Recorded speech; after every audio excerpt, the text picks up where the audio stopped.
Hello everyone, I am Shreya. Welcome to Adda 24/7 School. Guys, today we are going to discuss our new chapter Surface Chemistry. And guys, Surface Chemistry हमारे class 12th का chapter number 5 है. चलिए section को शुरू करें उससे पहले एक बार देख लेते हैं कि हमारे चैप्टर में कौन कौन से टॉपिक हैं, क्या क्या हम कवर करेंगे और किस किस लेक्चर में हम कितना सेक्शन कवर करने वाले हैं. तो गाइज़ एक बार इस पूरे स्लाइड को देखिए जिसमें मैंने आपके लिए सारे वो टॉपिक लिखे हैं जो कि आपके एनसीईआरटी में दिए गए हैं. पहला है एडसॉर्प्शन एंड एब्जॉर्प्शन और उसकी मैकेनिज्म. सेकंड है type of absorption isotherms. Third में हम लोग एडसॉर्प्शन फॉर सॉल्यूशन फेज और उसकी एप्लीकेशन को डिस्कशन करेंगे. फोर्थ लेक्चर में कैटालिस्ट, होमोजीनियस, हेटेरोजीनियस दोनों को डिस्कस करेंगे. एंड गाइज फिफ्थ लेक्चर में सेफ सिलेक्टिव कैटालिस्ट के बारे में बात करेंगे, एंजाइम कैटालिस्ट के बारे में बात करेंगे.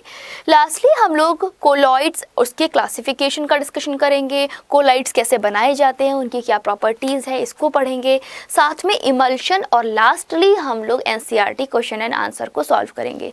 प्यारे बच्चे, अगर हम अभी के सेशन की बात करें जिसमें हम लोग करने वाले हैं अबाउट एडसॉर्प्शन, एब्जॉर्प्शन और उसकी मैकेनिज्म. अच्छा, नाम से आप एक चीज़ देख पा रहे हो, बहुत छोटा सा डिफरेंस है आपके एडसॉर्प्शन और एब्जॉर्प्शन में. देख पा रहे हो क्या सा छोटा सा डिफरेंस है? Have a look. प्यारे बच्चे, जो आपका एडसॉर्प्शन है और जो आपका एब्जॉर्प्शन है, इसमें सिर्फ आपका डी को उल्टा कर दिया गया है. देख पा रहे हो, है ना? क्या किया गया है? बस आपका डी उठा के उल्टा कर दिया गया है. अभी दिखाती हूँ कैसे. डी का बी बना दिया गया, बी का डी. अब इसको याद कैसे रखोगे कि किस टर्म में कौन सी बात हो रही है? देखो, बी का मतलब बल्क, यानी कि आपके बल्की फेज में होने वाली फिनोमिना एब्जॉर्प्शन कहलाती है. वहीं पर आपके सरफेस पर होने वाली फिनोमिना एडसॉर्प्शन कहलाती है. ठीक है, ध्यान रहेगा. तो इस तरीके से आपको दोनों डिफरेंस ध्यान रखने. बी से बल्क, बल्क में होने वाली फिनोमिना एब्जॉर्प्शन, सरफेस पर होने वाली फिनोमिना एडसॉर्प्शन. क्लियर? अब चलो उसकी मैकेनिज्म की बात भी हम लोग इसी सेक्शन में करेंगे. चलिए बच्चे, अब लेक्चर की तरफ चलते हैं. सबसे पहले है एडसॉर्प्शन, और मैंने आपको बताया था कि this is your surface phenomena, है ना? क्या है ये? आपकी सरफेस फिनोमिना है. Right, there are several examples, बहुत सारे एग्जाम्पल हैं इसके, which reveal the surface of solid has the tendency to attract and retain molecule. ऐसे बहुत सारे एग्जाम्पल हैं जो आपका ये शो करते हैं कि जो हमारे सॉलिड का सरफेस है वो एक अट्रैक्शन की टेंडेंसी रखता है, और ये अट्रैक्शन की टेंडेंसी मॉलिक्यूल को उस सरफेस पर बांधे रखती है. Of the phase with which come into the contact, और इसी से जो अब ये फ्रैक्शन लग रहा होता है तभी तो ये एक दूसरे के कांटेक्ट में आ पाते हैं और अपने इंटरेक्शन को या फिर अपने कांटेक्ट को शो कर पाते हैं. These molecule remain only at surface. ये जो आपकी प्रोसेस है या फिर ये जो मॉलिक्यूल्स है ये किस पर रहते हैं? सरफेस पर रहते हैं. ये कभी भी आपके डी पर बल्क में नहीं जाते हैं. जब यही मॉलिक्यूल आपके बल्क में जाते हैं तो आपकी प्रोसेस एब्जॉर्प्शन प्रोसेस कहलाती है. जब आपकी फिनोमिना सरफेस पर हो रही होती है तो ये आपकी एडसॉर्प्शन फिनोमिना कहलाती है. अब देखो, मैंने आपके लिए डेफिनेशन लिखी है, the accumulation of molecular species. The accumulation मतलब इकट्ठा होना. क्या होता है? इकट्ठा होना. Accumulation of molecular species at the surface rather than their bulk of solid and liquid is termed as absorption. Guys, अगर molecular species आपके surface पर, फिर चाहे वो solid का हो या फिर liquid का हो, किसी के surface पर अगर इकट्ठे हो रहे हैं तो इसे हम बोलते हैं adsorption. क्या बोलते हैं? adsorption. The molecular species or substance which concentrate or accumulate at the surface is termed as absorbate. क्या होता है? अगर आपके मॉलिक्यूलर स्पीसीज का कॉन्सेंट्रेशन सरफेस पर है तो गाइस इस प्रोसेस को हम एब्जॉर्बेट कहते हैं। क्या कहते हैं? इसे हम एब्जॉर्बेट कहते हैं। And the material of the surface, और जो सरफेस का मटेरियल है जिस पर आपकी एड्जॉर्प्शन की प्रोसेस हो रही है उस सरफेस को हम एड्जॉर्बेंट कहते हैं। क्या कहते हैं? एड्जॉर्बेंट कहते हैं। तो एड्जॉर्बेट और एड्जॉर्बेंट क्या होता है इसको आपको बहुत ध्यान रखना है। यहाँ पे तीनों चीज़ें आपको पता चल गई। ये हो गई आपकी डेफिनेशन, है ना, ये हो गया आपका एड्जॉर्बेट और ये हो गया आपका एड्जॉर्बेंट। क्लियर? ठीक है, तो ये स्लाइड आपकी बनती है बहुत इंपॉर्टेंट। नेक्स्ट है adsorption is essentially a surface phenomena. Adsorption हमारी कैसी फिनोमिना है? एक सरफेस फिनोमिना है जो कि आपके किसी भी प्रॉपर सॉलिड सरफेस पर, पर्टिकुलरली फाइनली डिवाइड स्टेट पर आपकी या फिर लार्ज सरफेस एरिया पर होती है। अगर बात की जाए एब्जॉर्प्शन प्रोसेस की तो गाइस ये आपके लार्ज सरफेस एरिया पर, particular finally surface solid surface area पर होती है। एग्जांपल के लिए जैसे कि आपका चारकोल हो गया, सिलिका जेल हो गया, एल्यूमिना हो गया, एल्यूमिना जेल, क्ले है, कोलाइट्स मटेरियल है, these are finely divided state. ये सब आपके फाइनली डिवाइडेड स्टेट है और ये एक बहुत अच्छे एब्जॉर्बेंट भी हैं। क्या है? एड्जॉर्बेंट। अगर आपसे कोई एड्जॉर्बेंट के एग्जाम्पल पूछेगा तो क्या क्या है? Charcoal, silica gel, alumina gel, clay and colloid. Next देखो, if a gas like H2, O2, CO, Cl2, NH3, SO2 taking in a close vessel, अगर इन्हें हम एक क्लोज वेसल में रखें और जिसमें आपका पाउडर्ड चारकोल हो तो हम क्या नोटिस कर रहे हैं कि गाइस जो आपका गैस का प्रेशर है वो घटता जा रहा है।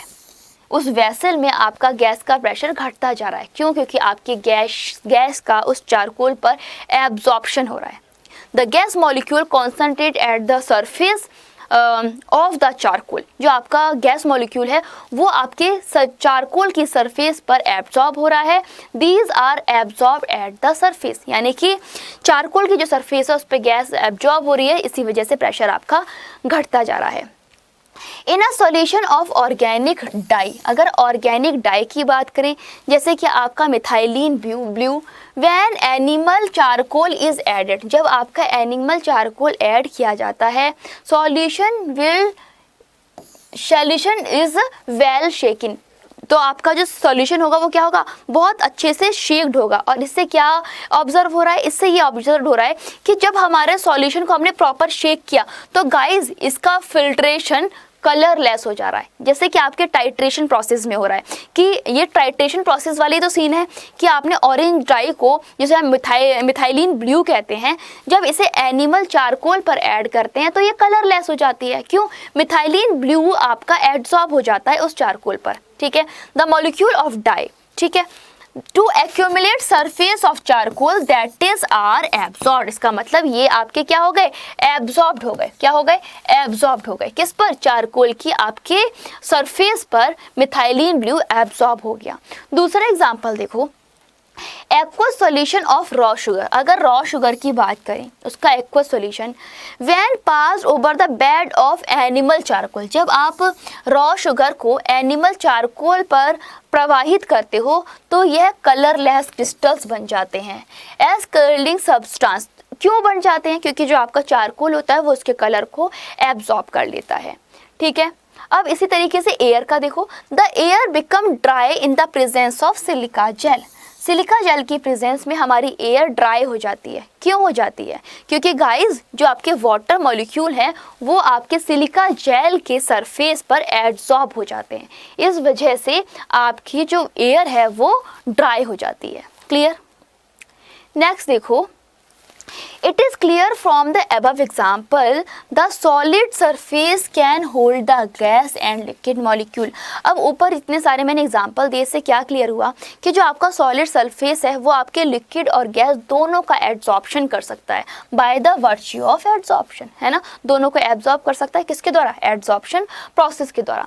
The process of removing and absorption, अब वो प्रोसेस जो कि आपके सब्सटेंस के एब्जॉर्बेशन को रिमूव करती है, कहाँ से? सरफेस से, फ्रॉम द सरफेस। गाइज इस प्रोसेस को हम कहते हैं डिसॉर्प्शन। क्या कहते हैं? डिसॉर्प्शन। ऐसे प्रोसेस को हम डिसॉर्प्शन कहते हैं। क्लियर? नेक्स्ट पॉइंट की तरफ चलते हैं। अब देखो, मैंने आपके लिए कुछ डिफरेंसेस दिए हैं, ठीक है? पहले इसको पढ़ लेते हैं, फिर मैं आपको एक कंक्लूजन दूंगी इन दोनों स्लाइड्स का। एक तरफ लिखा है मैंने एडसॉर्प्शन, दूसरी तरफ लिखा है एब्जॉर्प्शन। 10 सेकंड के लिए आप इस स्लाइड को जरा देखो, फिर मैं आगे की कहानी समझाती हूँ। बात हो रही है एडसॉर्प्शन और एब्जॉर्प्शन की। तो देखो, मैंने बताया था एडसॉर्प्शन हमारी सरफेस फिनोमिना है। तो पहला पॉइंट है, it is a surface phenomena, है ना? It is a surface phenomena that is it occur only at the surface of absorbent। ये सिर्फ आपके जो आपका एब्जॉर्बेंट है उसकी सरफेस पर होने वाली फिनोमिना है, और इसे हम क्या कहते हैं? एब्जॉर्प्शन कहते हैं। जब कोई रिएक्टेंट या फिर कोई भी सब्सटेंस आपके किसी सबस्ट्रेट के या फिर किसी सरफेस के अंदर ना जाकर सरफेस पर अक्यूमुलेट हो, तो ऐसी प्रोसेस को हम लोग एब्जॉर्प्शन कहते हैं। नेक्स्ट है एब्जॉर्प्शन। फिर कैसी प्रोसेस है? तो guys, absorption is a bulk. क्या है? Is a bulk phenomena. इसका मतलब ये है कि जो आपकी प्रोसेस है या फिर ये जो फिनोमिना है, ये आपके उस मटेरियल की बॉडी के अंदर होने वाली फिनोमिना है। That is occur through out the body of the material. ये आपके मटेरियल की बॉडी के अंदर होने वाली या फिर पूरे बल्क में होने वाली रिएक्शन है। सेकेंड देखो, concentration on the surface of absorbent is different from that of the bulk। जो आपका concentration होता है सरफेस का, वो क्या है? वो आपके एब्जॉर्बेंट से डिफरेंट है। क्या है? जो आपके सरफेस का concentration है, ये एब्जॉर्बेंट से डिफरेंट है। That is in the bulk. इसका मतलब ये है बल्क में है। अब बात कर लेते हैं एब्जॉर्बेंट का।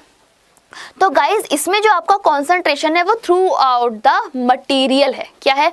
थ्रू आउट द मटीरियल है। क्लियर? नेक्स्ट देखो, it's rate is very high at the beginning. जो आपका रेट है इसका बहुत हाई होता है। किसका? एब्जॉर्प्शन का जो रेट है वो स्टार्टिंग में बहुत हाई होता है, and decreasing till the equilibrium. और ये तब तक घटता जाता है जब तक कि आपकी रिएक्शन इक्विलिब्रियम को अटेन नहीं कर लेती। जबकि गाइज, वहीं पर अगर एब्जॉर्प्शन की बात करें तो यहाँ पर जो आपका रिएक्शन का रेट है वो रिमेन सेम रहता है थ्रू आउट द प्रोसेस। ठीक है? इसमें एब्जॉर्प्शन में आपका जो प्रोसेस है या फिर उसका जो रेट है वो चेंज होता है, जबकि एब्जॉर्प्शन में आपके प्रोसेस का रेट चेंज नहीं होता है, वो समय हमेशा सेम रहता है। क्लियर? अब एक बार जितना मैंने आपको बताया उसको रिकैप करते हैं, फिर आगे की बात की तरफ चलेंगे। क्लियर? देखो, हमने कुछ पहले तो एग्जाम्पल समझे। कौन कौन से एग्जाम्पल थे? पहली चीज़ मैंने आपको ये बताया कि गाइस, जो आपका एड्सॉर्प्शन होता है वो आपकी किसी भी सरफेस पर, किसी भी मॉलिक्यूलर स्पीसीज के सरफेस पर इकट्ठा होने की प्रोसेस ही एब्जॉर्प्शन कहलाती है। जब आपके सब्सटेंस का कॉन्सेंट्रेशन सरफेस पर होता है तो इसे हम एड्सॉर्बेट कहते हैं, और जिस सरफेस पर आपके मॉलिक्यूल्स का ऑक्यूमुलेशन हो रहा होता है उस सरफेस को हम लोग एब्जॉर्बेंट कहते हैं। क्या कहते हैं? एब्जॉर्बेंट कहते हैं। तो what is the difference between adsorbate and absorbent? Have a look.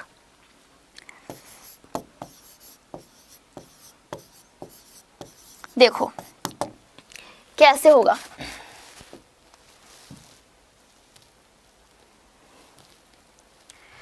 देखो, एड्सॉर्बेट का मतलब आपका जो मॉलिक्यूल का ऑक्यूमुलेशन है वो सरफेस पर हो रहा है। ठीक है ना? ऑक्यूमुलेट मॉलिक्यूल ऑन सरफेस, राइट? वहीं पर अगर एड्सॉर्बेंट की बात करें तो इसमें क्या होगा?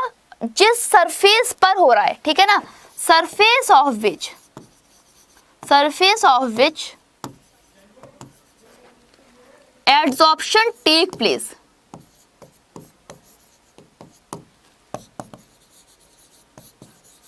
कितना सिंपल सा डिफरेंस है, छोटा सा डिफरेंस है, राइट? नेक्स्ट पॉइंट की तरफ चल रहे हैं। नेक्स्ट देखो, अब हमने बोला कि जो आपका एड्सॉर्प्शन है ये एक सरफेस फिनोमिना है। ये चीज मैंने आपको बताई थी। अब गाइस बात आती है कि कैसा सरफेस। एग्जांपल के लिए सरफेस कौन कौन से हो सकते हैं? तो हमारी जो आपकी एड्सॉर्प्शन प्रोसेस है उसके लिए जो सरफेस है, it could be charcoal, silica jail,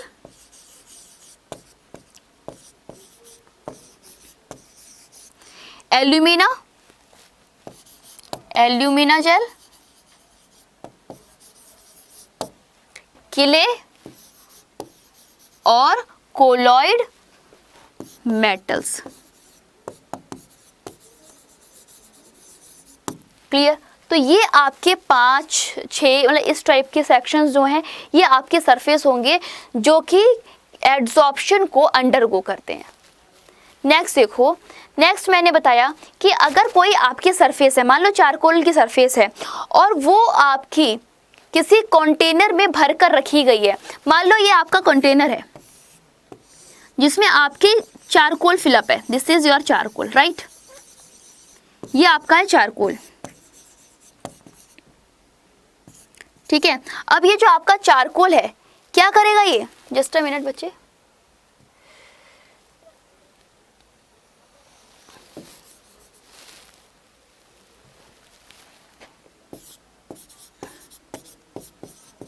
ये आपका चारकोल, ठीक है। अब इसमें आपकी भरी हुई है गैस। मान लो गैस का जो इनिशियल प्रेशर है वो है आपका P0 और ये in the presence of charcoal, in the presence of charcoal क्या हो जा रहा है, घट रहा है।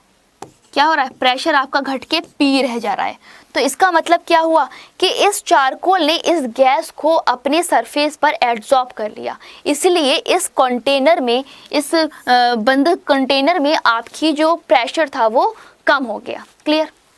नेक्स्ट थर्ड देखो, नेक्स्ट मैंने बताया कि अगर आपका कोई चारकोलर सरफेस है, मान लो ये आपका चारकोलर सरफेस है, ठीक है, ये क्या है, ये आपका चारकोल है। चारकोल कौन सी चारकोल है, ये आपकी एनिमल चारकोल। अब एनिमल चारकोल पर आपका ऑरेंज डाई को हमने डाला, क्या किया, ऑरेंज डाई या फिर मिथाइल ऑरेंज को डाला, ठीक है। मिथाइल ऑरेंज को जब डाला तो ये कलरलेस हो गया। क्या हुआ, ये आपका कलरलेस हो गया। कौन, मिथाइल ऑरेंज। क्यों कलरलेस हो गया, क्योंकि चारकोल ने इसके कलर को एब्जॉर्ब कर लिया। क्या कर लिया, इसके कलर को एब्जॉर्ब कर लिया। नेक्स्ट देखो, अब इसी तरीके से अगर आपके एनिमल चारकोल के ऊपर रॉ शुगर को डाला तो क्या हुआ, तो ये आपके जो रॉ शुगर है इसके क्रिस्टल कलरलेस हो गए, यानी इनके क्रिस्टल का कलर चला गया। इसका मतलब जो इसका कलर था वो एनिमल चारकोल द्वारा एब्जॉर्ब कर लिया गया, ठीक है। इससे क्या निष्कर्ष निकलता है कि जो आपकी एब्जॉर्प्शन है या फिर जो आपका सरफेस फिनोमिना है उसमें एब्जॉर्प्शन गैस और लिक्विड दोनों के लिए पॉसिबल होता है। अगर गाइस आपको किसी सरफेस से इस एब्जॉर्प्शन प्रोसेस को ख़त्म करना है तो इसके लिए होने वाली प्रोसेस को हम लोग डिसॉर्प्शन कहते हैं।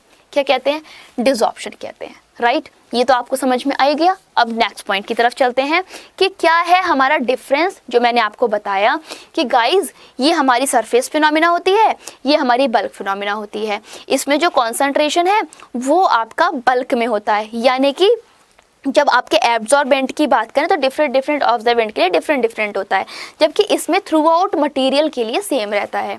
यहाँ पर जो आपकी रेट है वो बिगिनिंग में आपकी फास्ट होती है, बाद में कम होती जाती है, जब तक कि इक्विलिब्रियम पर आपकी रिएक्शन ना आ जाए। इसमें क्या होता है, through out the process same आपकी रेट ऑफ रिएक्शन रहती है।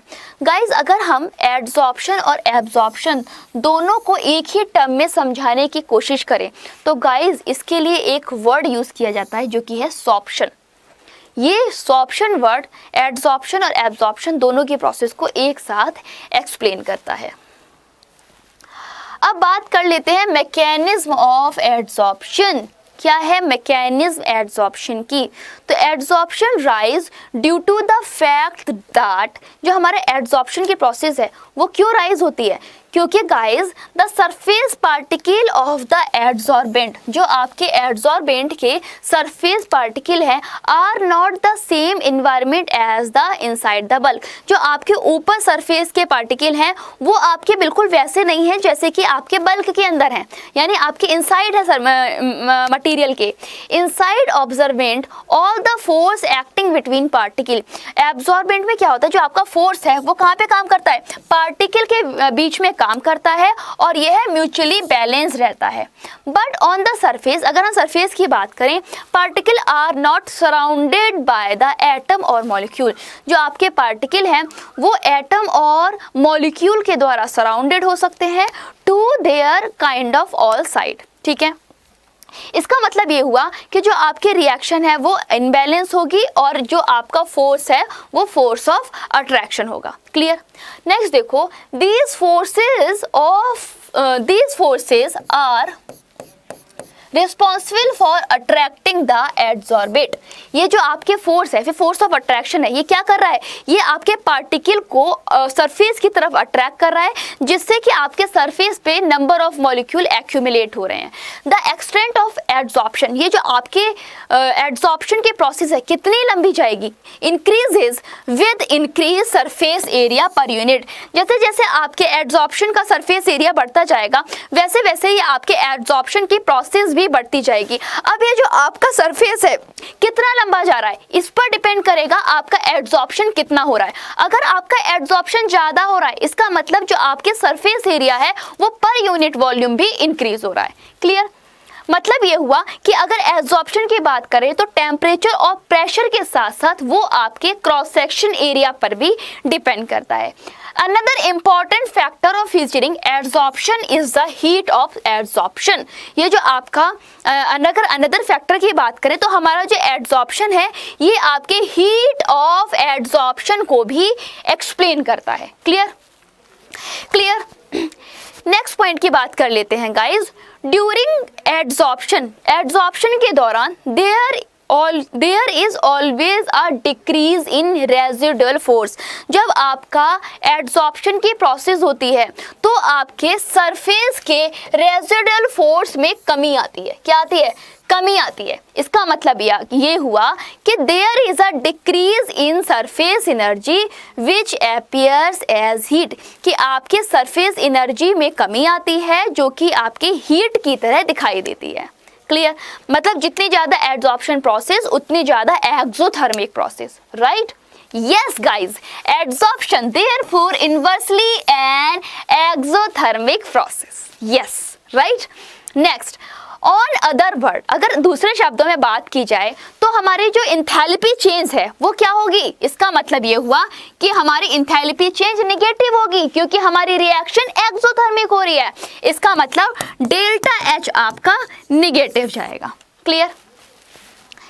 Next, When a gas is observed, अब आपका मान लो कोई चारकोलर सरफेस है या फिर कोई ऐसा सरफेस है जो एड्सॉर्प्शन की फिनोमिना को अंडरगो कर रहा है, तो गाइज अगर इस सरफेस पर गैस को एब्जॉर्ब कराया जाए तो क्या होगा, जो आपके फ्रीडम ऑफ मूवमेंट है यानी मॉलिक्यूल का जो फ्रीडम है वो रिस्ट्रिक्ट हो जाएगा।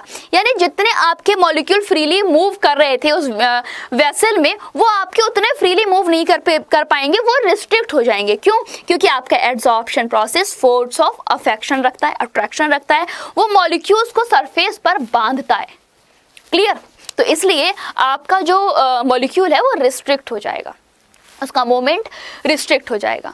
This amount to decrease in the entropy. अब जब आपकी रैंडमनेस कम हो रही है, अगर आपकी रैंडमनेस कम हो रही है इसका मतलब एंट्रोपी कम हो रही है ना।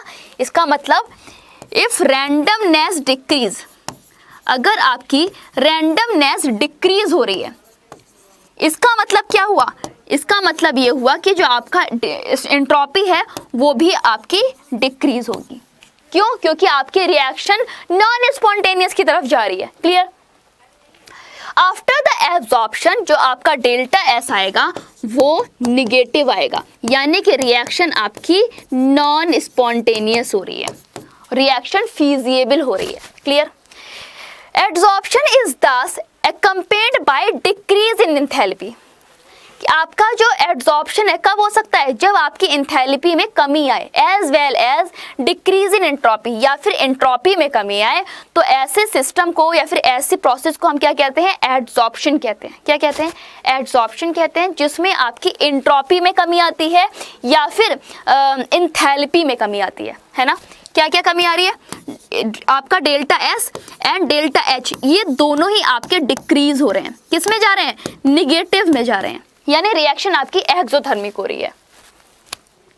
नेक्स्ट देखो, for the process to be spontaneous, है ना। अगर आपकी प्रोसेस स्पॉन्टेनियस हो रही है, मतलब क्या हुआ, द थर्मोडायनामिक्स रिक्वायर्ड दैट, कि आपका जो डेल्टा जी की वैल्यू है वो निगेटिव होनी चाहिए। किस पर, at constant temperature and pressure.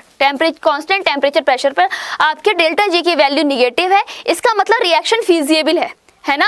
और there is decrease in Gibbs energy. अगर बात करें गिब्स इक्वेशन की, यानी कि delta G equal to delta H T delta S, जो कि आपने इक्विलिब्रियम में थर्मोडायनामिक्स में पढ़ी थी, इस इक्वेशन की अगर बात करें तो हम क्या देख पा रहे हैं कि आपके डेल्टा जी की वैल्यू जैसे जैसे निगेटिव जाएगी, अगर आपके डेल्टा जी निगेटिव है, इसका मतलब रिएक्शन हो रही है, फीजिएबल है ना।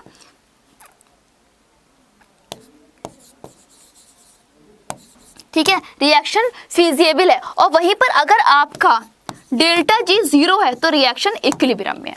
क्लियर।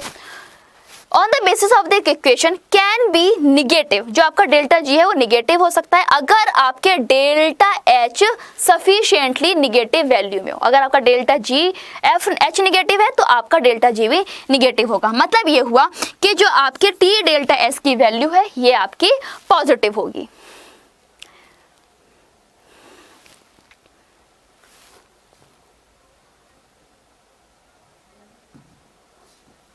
नेक्स्ट देखो, दस इन एन एब्जॉर्प्शन प्रोसेस, अगर इस एब्जॉर्प्शन प्रोसेस की बात की जाए तो ये आपकी स्पॉन्टेनियस प्रोसेस हुई। क्यों, क्योंकि जो आपका जी फैक्टर है, जो आपका एच फैक्टर है वो निगेटिव में जा रहा है।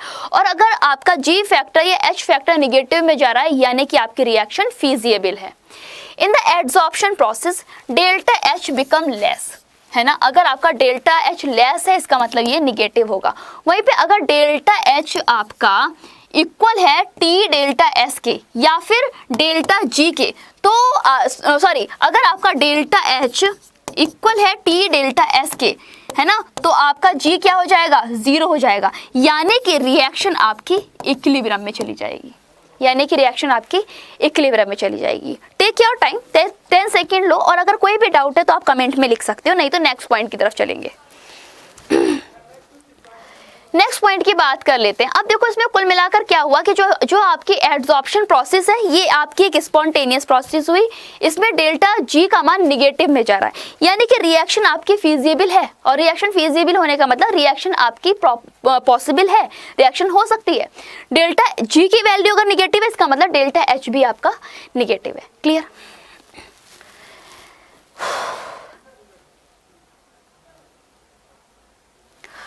तो गाइज ये था हमारा टॉपिक, जिसमें हम लोगों ने अपना एड्सॉर्प्शन, एब्जॉर्प्शन और उसकी मैकेनिज्म के बारे में डिस्कशन किया। चलिए प्यारे बच्चे, अब नेक्स्ट चैप्टर में हम लोग कुछ और बेहतर पढ़ेंगे, पर अपने सेक्शन को ख़त्म करने से पहले आपसे कुछ बातें कहनी है। पहली चीज़, प्यारे बच्चे, आपने जब सरफेस केमिस्ट्री को पढ़ना है तो उससे पहले एड्सॉर्प्शन और एब्जॉर्प्शन की शुरुआत से पहले अपने सरफेस पर होने वाली फिनोमिना को समझना बहुत ज़रूरी है। क्यों? क्योंकि हमारी जो सरफेस केमिस्ट्री है ना, इसके नाम से पता चल रहा है कि जो आपकी फिनोमिना है वो आपके सरफेस पर हो रही है, यानी कि इस प्रोसेस के अंदर हो रही है। अगर इसके अंदर होने लगी तो इसका मतलब आपकी होने वाली फिनोमिना एब्जॉर्प्शन होगी। अगर सरफेस पर, ऊपर वाले सरफेस पर हो रही है, यानी कि होने वाली फिनोमिना एब्जॉर्प्शन होगी। क्लियर। तो बच्चे आपने क्या करना है, सबसे पहले इस डिफरेंस पे बहुत अच्छे से अपना कंसेप्ट को क्लियर करना है। एक कहना चाहिए अपना कंफर्ट जोन बनाना है कि अगर कल को आपके सामने एड्सॉर्प्शन एब्जॉर्प्शन पेपर में रख दिया जाए तो आप कंफ्यूज नहीं होगे, बिल्कुल चीज़ें क्लियर रहेंगी। उसके बाद आप उसके मैकेनिज्म पर जाइएगा, क्योंकि जब आप मैकेनिज्म पर जाएंगे तो आप उस डेफिनेशन के असली मीनिंग को समझ पाएंगे। क्लियर। तो बच्चे ये था हमारा पूरा टॉपिक जिसमें एड्सॉर्प्शन और साथ में मैकेनिज्म की बात की गई। अब प्यारे बच्चे आपको क्या करना है, सेशन को फॉलो करना है, ज़्यादा से ज़्यादा शेयर करना है। अगर आपको लेक्चर पसंद आता है तो 1-2 बार व्यू कीजिए, खुद से नोट्स बनाने की कोशिश कीजिए। अड्डा 24/7 स्कूल आपके लिए पूरी तैयारी कराने के लिए आपके साथ है, नोट्स, वीडियो, लेक्चर सब कुछ प्रोवाइड कर रहा है। बट मेरी आपसे एडिशनल रिक्वेस्ट रहेगी कि अपने नोट्स खुद बनाइए, क्योंकि जब आप खुद नोट्स बनाते हैं तो तैयारी कुछ और बेहतर होती है। स्क्रीनशॉट लेकर काम नहीं चलाएंगे। चलिए बच्चे, तो चलिए अभी के लिए बस इतना ही। Thanks for watching. सेशन को लाइक कीजिए, चैनल को सब्सक्राइब कीजिए और बने रहिए अड्डा 24/7 स्कूल के साथ। Thank you.